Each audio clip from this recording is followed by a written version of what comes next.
Romanos 1, 16 e 17. Diz assim a palavra do Senhor: Não me envergonho do Evangelho, porque é o poder de Deus para a salvação de todo aquele que crê, primeiro do judeu, depois do grego. Porque no Evangelho é revelada a justiça de Deus, uma justiça que do princípio ao fim é pela fé. Como está escrito, o justo viverá pela fé. No último dia 31 de outubro, nós comemoramos o dia da Reforma Protestante. Celebramos esse dia porque foi exatamente no dia 31 de outubro de 1517 que o sacerdote, até então naquele momento, o sacerdote católico Martinho Lutero, que era padre ali na cidade de Wittenberg, na Alemanha, pregou não só com a boca, mas literalmente nas portas da igreja onde ele ministrava, um escrito que ficou conhecido como as suas 95 teses. Era um escrito de protesto, era um escrito onde ele convocava a igreja a fazer uma reflexão e ele confrontava, sobretudo, as doutrinas que nós conhecemos como indulgência, onde o homem era encorajado a dar dinheiro, que geralmente era usado para a expansão do reino material, para a construção de templos que nós temos na Europa até hoje, na Idade Média, coisas incríveis, maravilhosas, cheio de ouro, e colocava-se nisso a esperança para a salvação. Então havia algo muito parecido que nós temos hoje, essa ênfase de que se você pagar, se você dar, se você fizer, você vai ser salvo. E se você não faz, você tem um problema. Havia uma ênfase muito grande no ser humano. E Lutero tinha uma crise muito grande com isso. E naquele tempo, vocês sabem, a Bíblia não estava disponível na mão de todas as pessoas. Pelo contrário, geralmente as Bíblias ficavam acorrentadas, literalmente acorrentadas, presas a correntes, nos monastérios, nos lugares onde somente padres, doutores em teologia tinham acesso. E Martinho Lutero mesmo já era padre, já era um sacerdote e nunca tinha lido o Novo Testamento. Veja que situação. Como que um homem pode ministrar conhecendo somente o Antigo Testamento? Como alguém pode ser ministro do Evangelho, sendo que nunca leu o Evangelho por si próprio? Só conhecia do Evangelho aquilo que tinha sido passado por outros professores, por outros líderes religiosos. Até que ele vai fazer um doutorado em teologia, e aí ele tem acesso ao texto do Novo Testamento. E a história diz que quando ele estava lendo o livro de Romanos, e ele leu esses versículos que nós acabamos de ler, ele ficou em crise. Ele ficou transtornado. E ele começou a refletir nesses versículos e orar, pedindo a Deus esclarecimento. E de repente, Deus abriu o entendimento dele a respeito desses versículos. E olha o que Martinho Lutero disse a respeito disso. Foi quando senti como se tivesse nascido de novo e entrado no paraíso por portões abertos. Aqui me foi mostrada uma face completamente diferente da Escritura. Portanto, aquela passagem em Paulo, essa que nós acabamos de ler, tornou-se para mim verdadeiramente o portão para o paraíso. Isso está escrito no prefácio aos escritos em latim de Martinho Lutero. Os versículos que nós lemos é a grande tese do livro de Romanos, e Deus usou esses versículos para abrir a mente de Martinho Lutero, para salvar Martinho Lutero, para ele ser salvo, para ele nascer de novo, para ele ter uma experiência real com Cristo Jesus. Ele era um religioso, piedoso na sua religiosidade, comprometido na sua religiosidade, mas é somente aqui na leitura desse texto que Deus abre os seus olhos e ele tem um encontro pessoal com Cristo Jesus. E esses versículos que nós lemos são muito importantes para nós, porque eles nos resumem, eles nos explicam o que é o Evangelho. A grande verdade é que muitos de nós que estamos aqui e nos autodenominamos como evangélicos, nós não temos condições de explicar o que é o Evangelho. Não é a primeira vez que digo isso aqui e direi, até que todo membro dessa igreja seja capaz de explicar o que é o Evangelho com precisão. Enquanto houver um de nós que não tem essa capacidade, você vai de tempos em tempos me ouvir fazendo a pausa na Lectio Contínua de 1 Coríntios agora, que nós estamos fazendo, 2 Timóteo, para explicarmos o que é o Evangelho. Porque como evangélico, você precisa saber o que é o Evangelho. Então é muito comum que as pessoas sejam alcançadas pelo Evangelho, mas não compreendem o Evangelho. E aí tem uma compreensão errada de Deus. E muitas vezes se frustram com Deus porque compreendem errado. E aí se veem de repente confrontadas e chateadas porque não compreendem de fato o Evangelho. E é muito importante que você também nessa noite escute o Evangelho, você que já o compreende, porque o Evangelho é a coisa mais importante da Escritura. Tudo culmina para Cristo e o seu Evangelho, de forma que nós que já somos alcançados pelo Evangelho, quando ouvimos de novo, temos a nossa fé renovada e somos lembrados da razão da nossa esperança. E igualmente, essa palavra é muito importante para você que se encontra aqui nessa noite e realmente está ouvindo e está dizendo, olha, eu não me identifico como Evangelho e eu não sou um conhecedor do Evangelho. E nem me sinto por obrigação de entender o que é o Evangelho. Se você entra numa igreja evangélica como está aqui nessa noite, a coisa mais importante que você precisa compreender de tudo que nós falamos aqui é isso. O que é o Evangelho. E nós então vamos refletir nesse texto, nessa expectativa de compreendermos então o que é o Evangelho. Uma pergunta muito simples, mas que vai e pode determinar onde você passará a sua eternidade. Porque assim, a vida não termina quando você morre. Você prossegue na imortalidade da sua alma e por fim a ressurreição do seu corpo, para passar uma eternidade desfrutando da presença de Deus ou distante dele. E saber responder o que é o Evangelho e crer no Evangelho é determinante para você saber onde você passará a eternidade, não somente pensando nesse futuro distante, mas pensando na nossa vida hoje. Saber bem o que é o Evangelho, crer ou rejeitá-lo, determina como nós vivemos a nossa vida hoje nessa terra. Então quero que você preste muita atenção, com a ajuda do Espírito Santo, nós queremos responder essa pergunta. O versículo diz para nós, o apóstolo Paulo, inspirado pelo Espírito, está dizendo, eu não me envergonho do Evangelho, porque ele é poder de Deus. Então, primeiramente, o Evangelho é o poder de Deus. O Evangelho, irmãos, não é mais uma religião. Todas as religiões do mundo, independente dos seus dogmas, independente do seu sistema, todas elas representam um esforço dos seres humanos para alcançarem a salvação, ou um esforço para serem aperfeiçoados, porque isso depende do sistema, isso depende da religião. Em algumas existe essa ideia de céu e inferno, e você tem que se esforçar para chegar no céu. Em outras existe essa ideia de mais cíclica, onde você vai, você volta, e você se faz boas obras, você vai sendo aperfeiçoado e vai voltando num contexto mais favorável. O ponto é que todas as religiões do mundo, todas elas, se você analisá-las, você vai perceber que todas elas ensinam um esforço do ser humano para ser salvo, seja qual for o conceito de salvação que eles têm. Agora o Evangelho é diferente.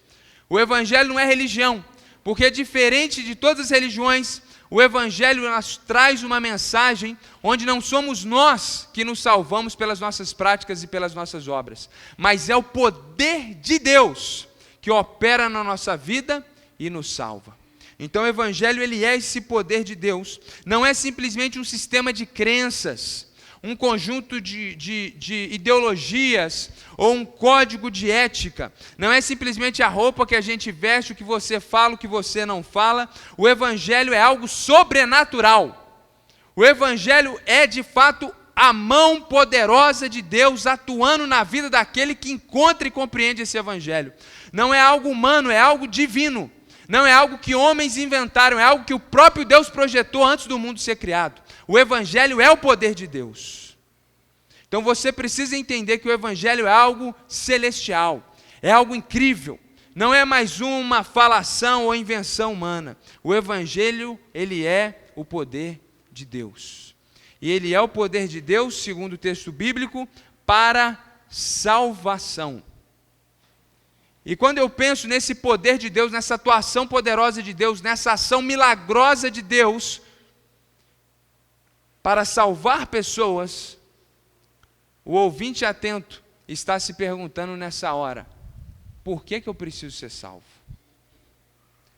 E eu tenho certeza que alguns irmãos aqui, que têm certeza da sua salvação, também teriam dificuldade de responder essa pergunta. Afinal de contas, se Jesus te salvou, você foi salvo do quê? Nós não fomos salvos de uma coisa só. Nós somos salvos em muitos aspectos. Eu quero mostrar isso para você. Primeiramente, Efésios capítulo 2 diz que nós estávamos mortos espiritualmente. Mortos nos nossos delitos e pecados, como também Romanos 6:23, que diz que o salário do pecado é a morte. A grande verdade, irmãos, é que o ser humano, sem o Evangelho, espiritualmente ele está morto. Preste atenção nisso. Isso é fundamental para que você possa compreender o Evangelho. Você está vivo biologicamente, e o seu intelecto, a sua alma, a sua psique também está funcionando. Mas até que o Evangelho alcance você, espiritualmente você está morto. E Deus é Espírito e importa, como está lá em João capítulo 4, que os seus adoradores o adorem em Espírito e em verdade. Portanto, para aqueles que não conhecem o poder de Deus através do Evangelho, a grande verdade é que espiritualmente nós estamos mortos, ou seja, é impossível, a não ser através de Cristo e do seu Evangelho, adorarmos a Deus verdadeiramente. Mas pastor, e tudo aquilo que eu fazia na minha outra religião, e tudo isso que eu faço, talvez até na sua religião atual, isso chama religião. É um esforço seu, é um esforço humano, é um esforço válido, mas insuficiente para te aproximar de Deus.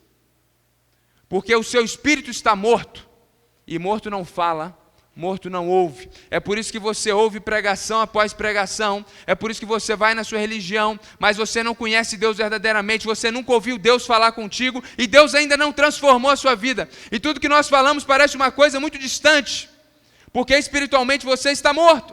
E você precisa ser salvo dessa condição de morte espiritual. O poder de Deus é essa manifestação divina ressuscitando o seu espírito em Cristo Jesus, fazendo com que você possa agora sim enxergar a Deus, porque você está vivo. Que você agora sim possa falar com Deus, não simplesmente fazer práticas de oração ou reza que não tem significado real e verdadeiro, porque o seu espírito está morto e você está incomunicável, mas agora vivo espiritualmente, porque o Evangelho, o poder de Deus salvou você dessa condição. Você fala e Deus ouve, Deus fala contigo e você ouve, porque as ovelhas de Jesus escutam a sua voz. Mas só as ovelhas de Jesus escutam a voz, é só quem foi salvo pelo Evangelho. E não só salvo da sua condição decadente, mas nós também somos salvos do inferno, porque Romanos 3:23 diz que todos pecaram e estão destituídos, separados da glória e da presença de Deus. A grande verdade, irmãos, é que no mundo politicamente correto, no mundo onde a gente quer fazer as pessoas se sentirem bem a todo custo e a qualquer momento, é muito difícil e muito desafiador nós expressarmos a palavra de Deus de uma forma muito clara. Mas ela é muito clara nesse ponto, mostrando para nós que se o Evangelho não nos alcançou, nós estamos separados de Deus nessa vida e também na vida do porvir. O nome não muito bonito disso é inferno. E eu não quero simplesmente dizer isso para você porque eu quero te chocar, pelo contrário, eu preciso ser sincero. E de fato, quanto mais sincero nós somos, menor o nosso círculo de influência é. E quanto mais falso nós somos, mais ele se expande. É por isso que o falso evangelho ele agrada muitas pessoas, mas quando nós pregamos o evangelho ele é chocante. Sim, ele é chocante. Nós vimos aqui na pregação hoje pela manhã o pastor Henri pregando e deixando para nós muito claro, mostrando João capítulo 8, quando Jesus disse: olha, eu sou Deus. As pessoas pegaram pedra para matar Jesus, porque foi chocante. E o evangelho é poder de Deus e ele choca, porque ele quer salvar a gente do inferno, de uma vida distante de Deus na terra e de uma vida distante de Deus na eternidade, porque o corrupto não pode herdar a incorruptibilidade, o profano não pode herdar o sagrado. Então nós que não fomos ainda regenerados, não podemos de maneira alguma herdar o céu e desfrutar da glória de Deus. Não faz sentido, luz e trevas não se misturam. Então o evangelho é o poder de Deus para nos salvar do inferno, nos salvar dessa eternidade distante de Deus. O evangelho também é o poder de Deus para nos salvar do diabo. Você que vive com medo de espíritos malignos, olho gordo, mal olhado e todo esse tipo de mandinga, eu quero dizer para você que se você conhece o evangelho, você está perdendo o seu tempo, você está sendo muito infantil, muito menino, como aquele menino de 3 anos que tem medo de escuro, porque o diabo não tem autoridade sobre aqueles que foram alcançados pelo poder de Deus. E se você está aqui ouvindo nessa noite e vive refém do medo de atuação maligna, talvez até fazendo algumas práticas supersticiosas para que algo de mal não te aconteça, eu quero te dizer que 2 Coríntios capítulo 4 diz que o diabo atua na vida de todas as pessoas de uma forma maior ou menor, que ainda não foram alcançados pelo Evangelho, porque lá está escrito que o príncipe desse século, que é Satanás, cegou o entendimento dos incrédulos para que eles não creiam no Evangelho e para que não lhes resplandeça a luz do Evangelho. De forma que é por isso que nós falamos de Cristo. E esses homens que estão espiritualmente mortos, eles não respondem positivamente. É por isso que nós falamos de Cristo, e esses homens que estão cegos pelo poder satânico, eles não respondem ao Evangelho. Mas o poder de Deus é aquela mão direita que vai e repreende toda ação demoníaca e faz brilhar o Evangelho na vida do pecador, a ponto que ele se rende prostrado aos pés de Cristo Jesus. Então o Evangelho é o poder de Deus que te livra do poder do diabo. Em Cristo não há mais lugar e espaço para medo. Nós podemos ter medos normais e naturais, mas não precisamos temer mais as hostes do maligno, porque maior é o que está em nós do que o que está no mundo. Nós somos alcançados pelo poder de Deus. Não só salvos da nossa condição decadente, do inferno, do diabo, mas salvos do próprio Deus. Efésios capítulo 2, versículo 3 diz que nós éramos por natureza, ou seja, desde a nossa condição menor, desde a nossa meninice, a nossa natureza pecaminosa faz com que Deus fique indignado conosco. Nós éramos por natureza filhos da ira. O que isso significa? Que Deus é um juiz justo, como está lá no Salmo capítulo 7, versículo 11, Deus é um juiz justo que se ira, se indigna contra o pecado todos os dias. Muitas vezes as pessoas ficam pensando, onde está Deus no meio de tanta maldade que ocorre no mundo? Eu quero dizer que Deus está sentado no seu trono, pronto para vir julgar o mundo, e que cada prática pecaminosa e atrocidade que nós vemos na televisão e nos jornais será julgada por Deus no último dia.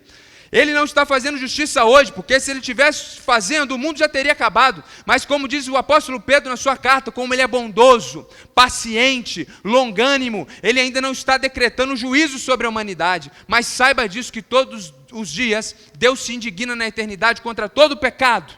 E quando nós não somos alcançados pelo Evangelho, Deus nos ama sim, por um lado, mas por outro lado Ele está indignado com a nossa vida distante do Evangelho, a nossa vida distante das suas leis, porque Deus é um Deus que tem leis, Deus tem um propósito, Deus tem uma forma que Ele deseja que você viva, porque Ele criou você e Ele é digno que você viva da maneira que Ele deseja. Então Deus está assim irado nesse sentido, indignado, não é essa ira pecaminosa humana, mas Deus está indignado porque Ele é justo, e porque Ele é justo Ele não tem prazer no que é mal. E Deus, na sua perfeita justiça, da mesma forma que Ele está indignado com o homem que mata, que rouba, Ele está indignado com os nossos pecados, que ainda que na nossa perspectiva sejam tão pequenos, mas eles são extremamente ofensivos a Deus, porque Deus, quando nos criou a sua imagem e semelhança, nos dotou de dons, graça, inteligência e maravilha. Ele nos criou para que vivêssemos em comunhão, em relacionamento profundo com Ele, e vivêssemos para a glória dEle, e não para usar tudo isso para viver do nosso jeito, fazendo a nossa vontade. Portanto, Deus está indignado contra pecadores, e porque Ele é justo, no último dia Ele não pode fazer essas pessoas entrarem no céu, da mesma forma que é injusto se um juiz chega diante de um estuprador e diz, olha, eu resolvi absolver você, temos prova cabais da sua condenação, e Deus, na sua onisciência, tem provas cabais para nos condenar segundo a sua lei. Então Deus está indignado, mas o Evangelho salva você da justiça e da indignação de Deus. Então Deus não vai derramar sobre você a indignação dEle, porque Ele derramou sobre Jesus.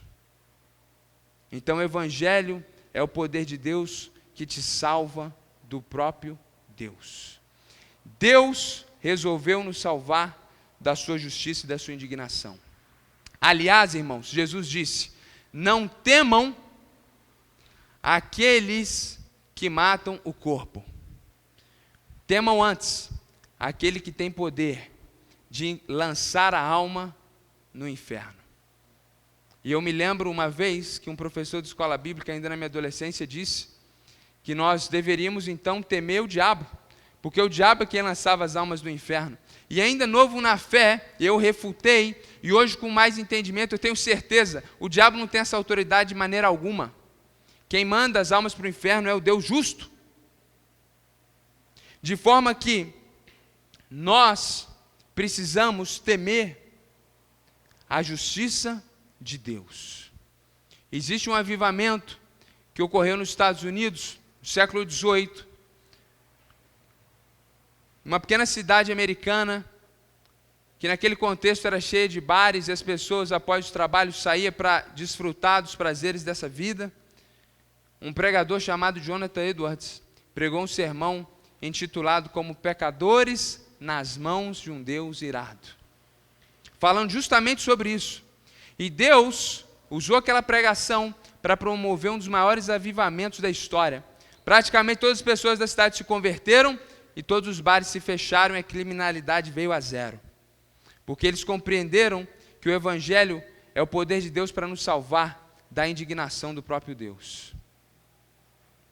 E esse deve ser o nosso maior temor. E essa é a maior glória que existe no Evangelho. Porque Ele nos salva do diabo, Ele nos salva de nós mesmos e Ele nos salva do inferno.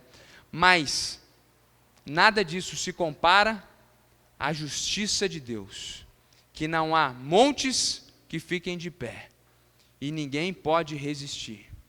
Ele é que tem autoridade para lançar no inferno. Ele é o Senhor de todas as coisas. Por isso o Evangelho nos salva dele mesmo. O Evangelho é poder de Deus para salvação, mediante a fé.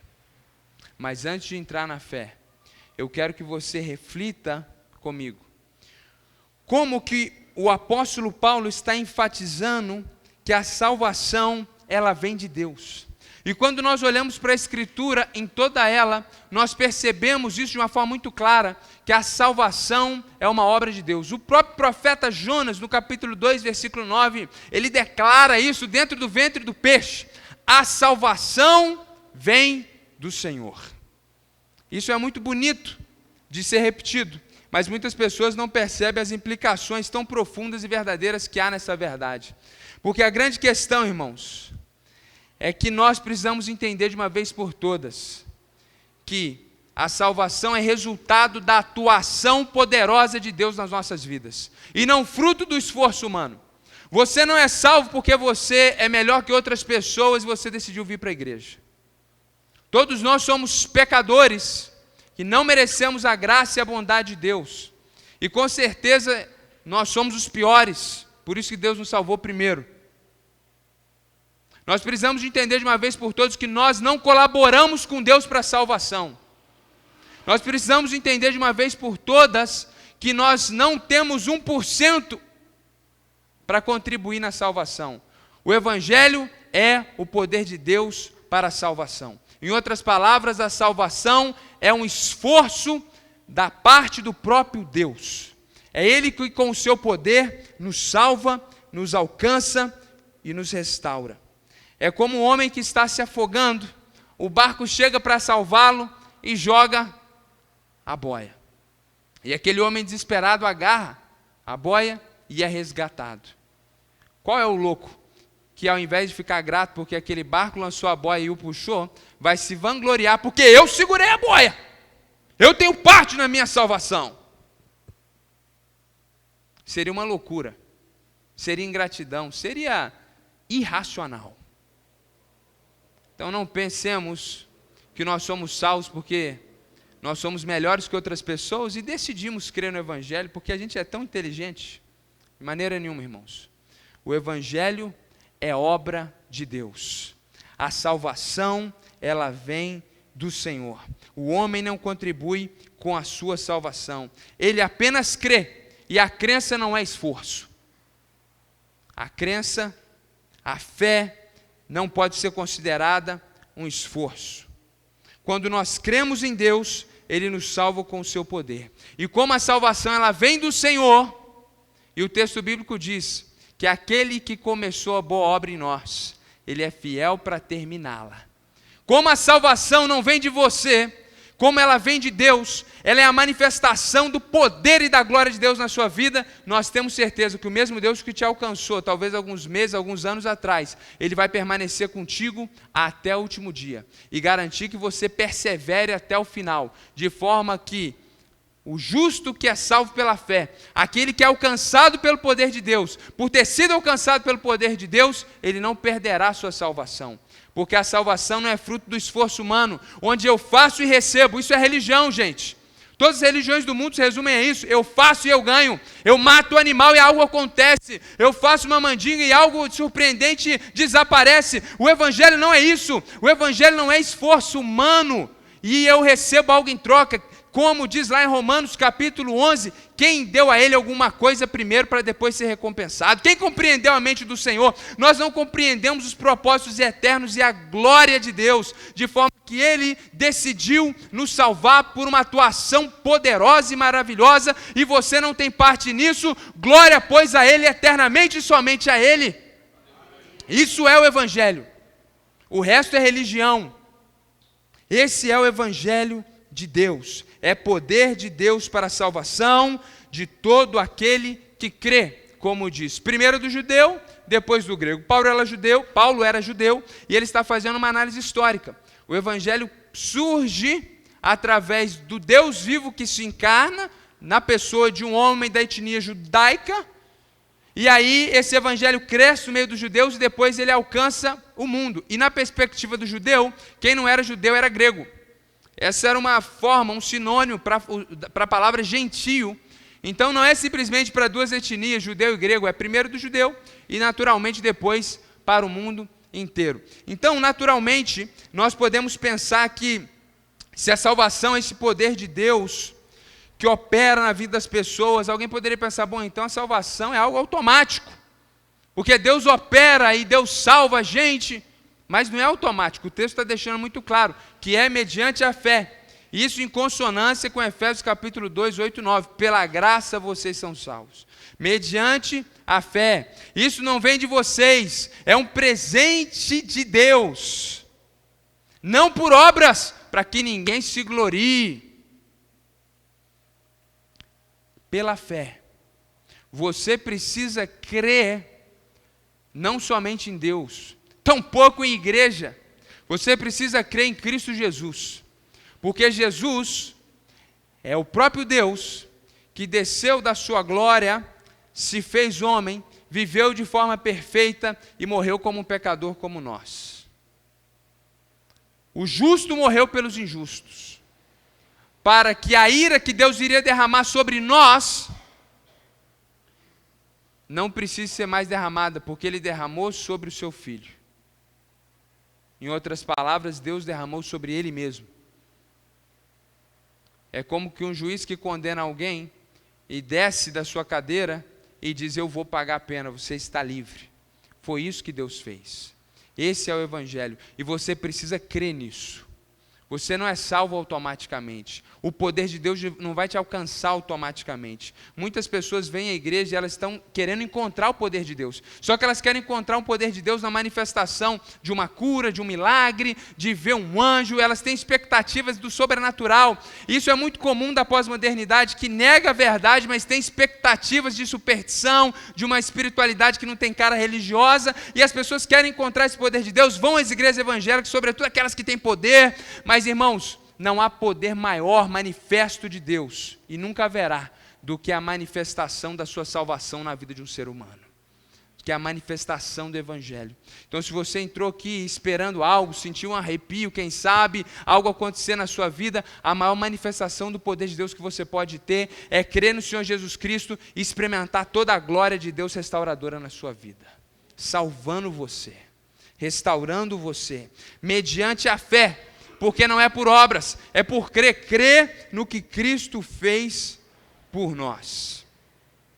Nós não somos universalistas, nós não cremos que as pessoas são salvas automaticamente, porque simplesmente Deus é bom, mas Ele também é justo, Deus tem uma lei, e Deus determinou salvar as pessoas pela fé no Filho de Deus. E essa fé que é o presente de Deus, que vem de Deus para nós, Deus gera no coração das pessoas através da pregação do Evangelho, como está escrito em Romanos, e a fé vem pelo ouvir, e ouvir a palavra de Deus. Se você ainda não sabia até então onde você iria passar a sua eternidade, eu afirmo a você que sem Cristo, você passará uma eternidade sem Cristo. E no tempo presente nós temos entorpecentes que aliviam essa falta de Cristo na nossa vida. Mas na eternidade, o juízo de Deus te colocará como que numa cela solitária, onde você ficará somente com você mesmo. E naturalmente isso é uma metáfora para dizer para você e deixar muito claro que no inferno não haverá entorpecentes. Por isso que o sofrimento é comparado a um lago de fogo e enxofre, que queima eternamente, porque você não será destruído, não pense que você será destruído. Deus criou o ser humano para ser imortal, e ninguém será destruído. De forma que, ou passaremos a eternidade sofrendo, ou passaremos a eternidade com Cristo, onde está a glória, a luz, a perfeição e a plenitude. E o que determina onde nós passaremos a eternidade é a crença no Evangelho, é a crença em Cristo Jesus, e somente em Cristo Jesus. É uma aberração dizer que Deus salvará pessoas porque creram em outros deuses, mas naqueles deuses estava implícito a ideia e o pensamento de Jesus. Isso é um absurdo. Deus determinou que a salvação se desse somente através do nome de Jesus, porque só há um mediador entre o céu e a terra, a saber, Jesus Cristo, homem. O Jesus que encarnou e morreu e ressuscitou, dando provas que ele era de fato o Filho de Deus. Deus estipulou esse método para salvar pessoas, através da crença em Cristo Jesus. Então, o que é o Evangelho? O Evangelho é o poder de Deus para a salvação de todo aquele que crê. Versículo 17. Porque no Evangelho é revelada a justiça de Deus, uma justiça que do princípio ao fim é pela fé. Como está escrito, o justo viverá pela fé. O que o apóstolo Paulo está dizendo aqui é que nós seremos considerados justos por Deus, não por causa da nossa capacidade, porque nós a perdemos no dia que Adão pecou e o pecado nos amaldiçoou. Mas nós seremos considerados justos por Deus pela fé. Quando nós temos fé em Cristo Jesus e no que Ele fez por nós, Deus nos faz, nas palavras de Lutero, nascer de novo. Os portões do paraíso se abrem. Nosso espírito que estava morto é vivo. A carta de condenação que nos colocava no inferno é rasgada. E a indignação que ia ser derramada sobre nós, ela já tinha sido derramada sobre Cristo. Então nós somos salvos. Nós nascemos de novo, nós somos restaurados, e Deus, quando olha da eternidade para você, Ele te vê através do sacrifício de Cristo Jesus. Então, continuamos sendo pecadores, e por isso lutamos contra o pecado, porém Deus nos vê como pessoas justas, por causa dos méritos de Cristo Jesus. Essa é a justiça de Deus, do princípio ao fim pela fé. 0% de participação humana, somente a Deus a glória. A salvação pertence ao Senhor. Esse é um ato da graça, da glória e do poder de Deus. Isso é o Evangelho. Algumas aplicações, enquanto nós caminhamos para o final. Você que entrou aqui nesse lugar, e muitas vezes você tem vindo, talvez é a primeira vez, e você até então não entendia o Evangelho, e você até gosta do Evangelho, mas ainda você não creu para a salvação, creu de fato, não simplesmente com a sua racionalidade, porque a Bíblia diz que até o diabo crê que existe um só Deus, e nem por isso ele vai para o céu. Então, crer que Deus existe, que Jesus morreu, é uma fé inoperante, uma fé insuficiente, uma fé racional. Nós estamos falando de uma fé salvífica, numa fé que faz você se dobrar diante de Cristo Jesus. Eu encorajo você nessa noite a dar esse passo de fé. O Evangelho é o poder de Deus para salvar todo aquele que nele crê. Creia no Senhor Jesus Cristo. Apesar de entender a soberania de Deus nesse processo, sabemos que Deus gera fé no coração das pessoas através da pregação do Evangelho. E como Jesus disse, vinde a mim, nós dizemos para você nessa noite, exortamos, encorajamos, suplicamos, creia no Evangelho. É o poder de Deus que pega as minhas palavras e transforma isso em vida no seu coração e te dá o presente da fé. Mas Ele faz isso através do homem, pecador como você, que te exorta, que clama, que diz a você: não viva essa vida entorpecida, vazia, viva as maravilhas do reino de Deus. E saiba muito bem onde você passará a eternidade, porque a sua vida terrena comparada à eternidade é uma gota no oceano. Nesse deserto que é a vida na terra, não troque o oceano que está logo ali na frente por essa gotinha que são os prazeres desse mundo e uma vida de pecado. A segunda aplicação, para você que já conhece o poder de Deus, você que já foi alcançado por esse poder. Essa é a maior bênção que você recebeu na sua vida. E Deus nunca te abençoará nessa terra com nada maior do que o Evangelho. De forma que você já tem tudo o que você precisa. Tudo mais: saúde, recursos financeiros, vitórias e sucessos terrenos. Deus pode te dar. Mas se Ele não te der, você não tem motivo para ficar triste. Porque a coisa mais importante Ele te deu. O Evangelho.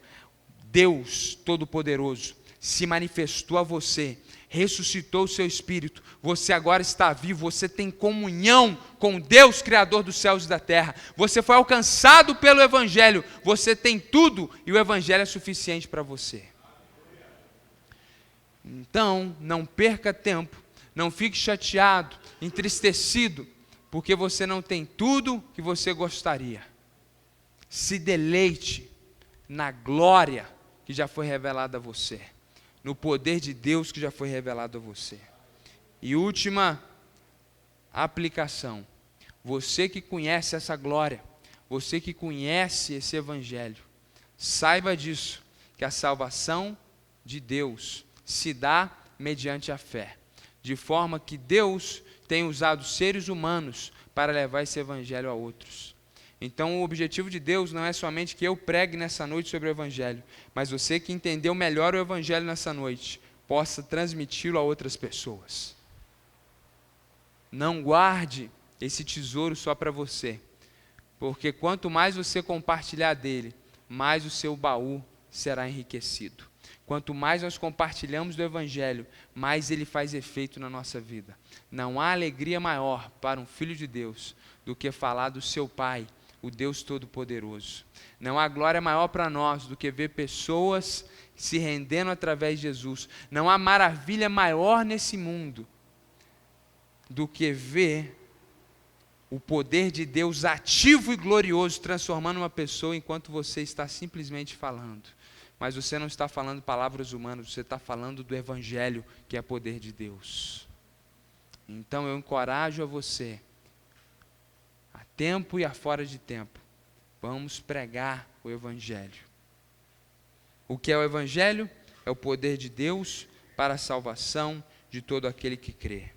O Evangelho é o poder de Deus, não é algo humano, não é mais uma religião. O Evangelho de Deus é o poder de Deus para a salvação.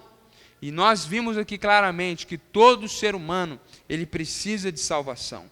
E nós não somos salvos automaticamente pela obra de Cristo na cruz, mas nós somos salvos pela fé. Lutero entrou na história, não por causa dos seus grandes feitos, mas tudo que ele fez por causa do dia que ele leu esse versículo e entendeu o que era o Evangelho. E o poder de Deus o alcançou.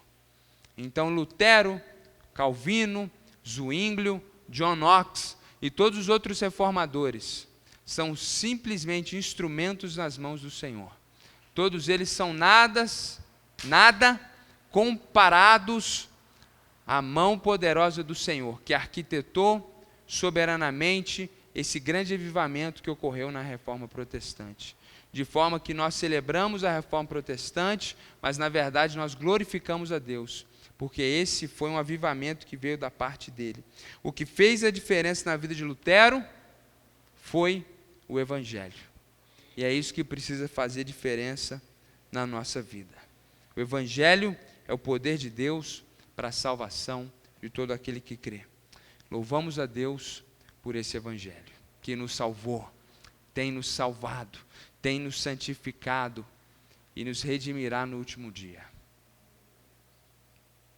Feche seus olhos, vamos orar.